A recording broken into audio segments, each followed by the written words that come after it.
How will our Euro fantasy football teams fare? Let's take a look.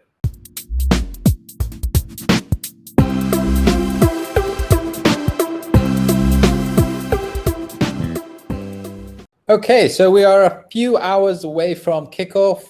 What we've done is I've gone ahead and done a fantasy football team, so as Elaine. So what we're going to do today is he's going to show me his and I'm going to show him mine.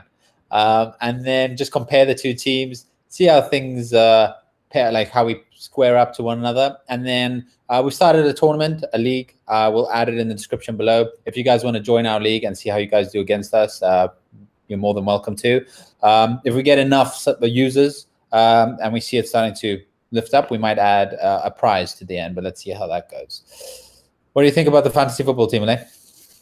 Yeah, it was interesting picking my team. I had an original blueprint that didn't work, and I think I'm happier with the second place team, or the secondary team that I built. Okay, great. So go ahead and show us your team. Okay, so this is the team that I went ahead and put together. If you take a look at my goalkeepers, I went for Donnarumma from Italy, affordable compared to other goalkeepers, which really? I was very surprised about. Yeah. What was the price? I believe 5.5 million. We were given a budget of 100, if I'm not mistaken. Oh, wow. Okay. Then yeah, and then as a reserve goalkeeper, I went for Livakovic, who I really do like. Nice. Then the defense, I'm a bit unhappy that I only got one wing back in Spinazzola, but I think that he's got a lot to offer going forward, and he really does need to prove himself to cement his spot in front of Emerson. Then I've got Rudiger, De Vrij, and Jason Denayer. All very strong in the air, all very capable of scoring goals. And then the Swiss Omeragic on the bench, who I really do like as a prospect going forward in football. Also, just to make something clear, so the reason I think a lot of our choices are made is playing fantasy football also last year. You could look at this team. The thing that gets you points is clean sheets, goals, assists, receiving penalties, penalty takers, free kick takers. So there's a lot of things that are thought out here. So like, as you can see, he has 3 center backs, which might seem like a strange choice, but like this formation obviously wouldn't work in real life. But those 3 center backs there are probably goal getters. So I'm just giving a bit of clarity there.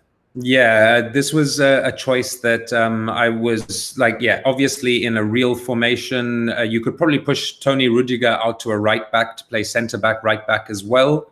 And half push up, but the reason I chose these 3 is because they're all aerial threats and they're likely to get me goals. So wouldn't it have made sense to change the formation and do a 3 back, and then instead of Spinazzola, get a midfielder that maybe scores more? No, I'm happy with the way that I put out this formation. Also, because the 3 defenses in question don't have the toughest groups except for Germany, obviously. Yeah. And I expect all my defenders to be able to rack up some clean sheets. Nice. Okay, midfield. Yeah, the midfield, I went for Sabitzer of Austria, very capable of getting an assist and in charge of his team's set pieces along with Alaba. Barella for Italy is capable of getting goals, and N'Golo Kante is just an incredible player. I saw N'Golo Kante as well, and I also was very tempted because he was quite well priced. I think it was like 5.5 million compared to like the 8 millions of other midfielders. But I think the reason there is I think N'Golo Kante has maybe scored 2 goals in his entire life. So points-wise, it doesn't make sense. If this was a team, like obviously if I could build a team that was actually going to be playing on the field, I would choose N'Golo Kante hands down because he would be getting me those clean sheets. But seeing that you have no French defenders, it's just going to be in vain. So N'Golo Kante, I was also keen to get, but I feel that he's not going to be a points getter. Yep, you got a very good point there. And also my midfielder on the bench, it being Jack Grealish, is probably not going to see the most amount of game time. He's able to pick out a pass and can be dangerous around the edge of the box, but doubtful to be a starter for England. Yeah. The other midfield option that I've got, and I can drop N'Golo Kante for match day 1, and is full of goals, is Ruslan Malinovsky. The Atalanta midfielder is more than capable of hitting the back of the net. I just feel that the Ukraine is going to struggle against the Dutch team. Well, yeah, I was also looking at Malinovsky, but if there is a goal coming from the Ukraine, I would guess it's coming from him. So I'm not going to tell you what to do, but I would say N'Golo Kante over Malinovsky, maybe. Okay, up front. Yeah, up front, gone for three strikers that I adore in real life. It's an attack that wouldn't work being three heavy frontmen. But I've gone for Robert Lewandowski from the Polish national team, Big Rom from Belgium, and the player that I think is going to have his price tag elevate the most after this tournament in being Weghorst. He's had an incredible season. I think he's only been overshadowed in the Bundesliga because of an incredible year by Haaland. And I wouldn't be surprised to see him voted player of the tournament. So you've gone Lukaku captain? Yes, I have. I just because I think Big Rom is if there are goals to come from his team, he's likely to score them. Nice. Yeah, I think it's a good team. What's the team name? I've gone for the same fantasy name that I used for my Serie A team last year, so I'm going to be Tevere Nord. Okay, fantastic. Okay, so I'll show you mine, and then we can see where we stand. And here is my team. So, gone for the same formation as you, Elaine, a 4-3-3.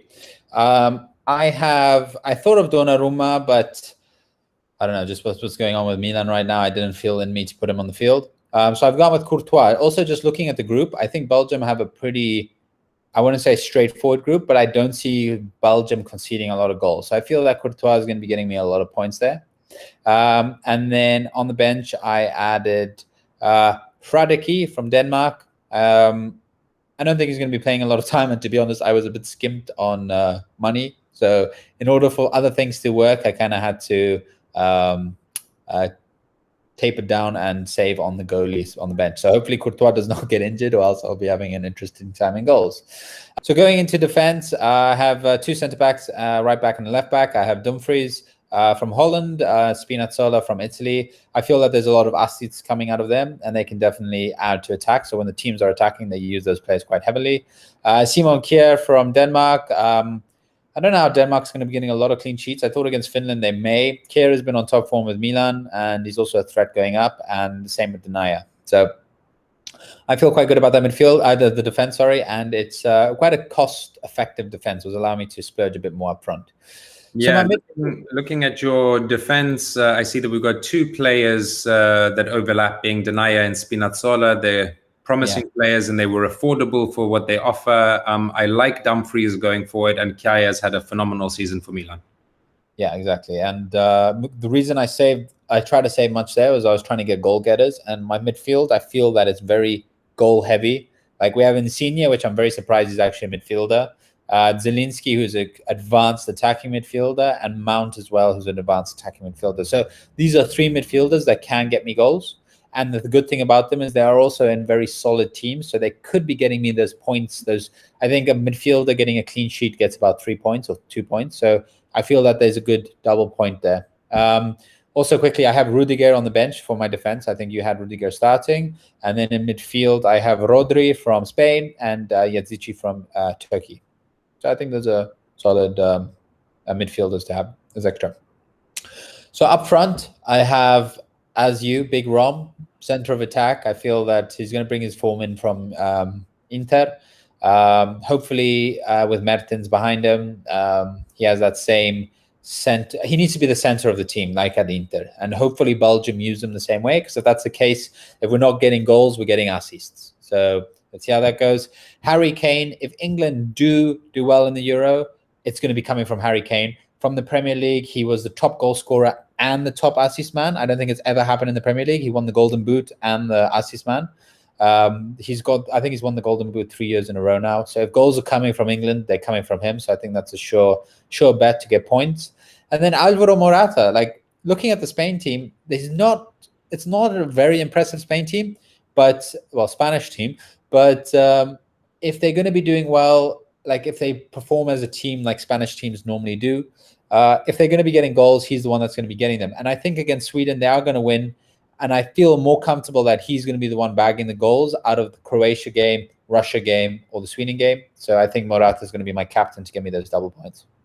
Yeah, I've got a lot less confidence in the Spanish team. I do like the set of strikers that you've got, though, and I think that your team is very good. Like in real life, the balance is completely off with your midfield. Oh yes, it With these would be a purposes, terrible team in real life. with these purposes, you've got lots of goals from the 6 men from midfield up. Essentially, once if this was an attacking team in real life, it would be a two-man defense, which would be Kjaer and Denaya. Then it would be a five-man midfield with Spinazzola, Dumfries, Zielinski, Mount, and maybe Insigne up front. It would defensively, it would be extremely poor. This team, like Denaya and Kjaer, would have their work cut out for them. And then the three up front, there's definitely no wingers attack. These are three heavy frontmen. Maybe Morata's the only one that would be more flexible moving into the wings. Yeah, guys, so tell us what you think of our teams. Feel free to add your team. You don't have many hours left, so even if you missed day one, that's fine. We'll add the link below to get into our pink table league. Feel free to join, come against our teams. My team, by the way, is also named after my Serie A fantasy team, which is Winning 11. So now you know there's Tevere Nord, Winning 11, and you guys can play against us.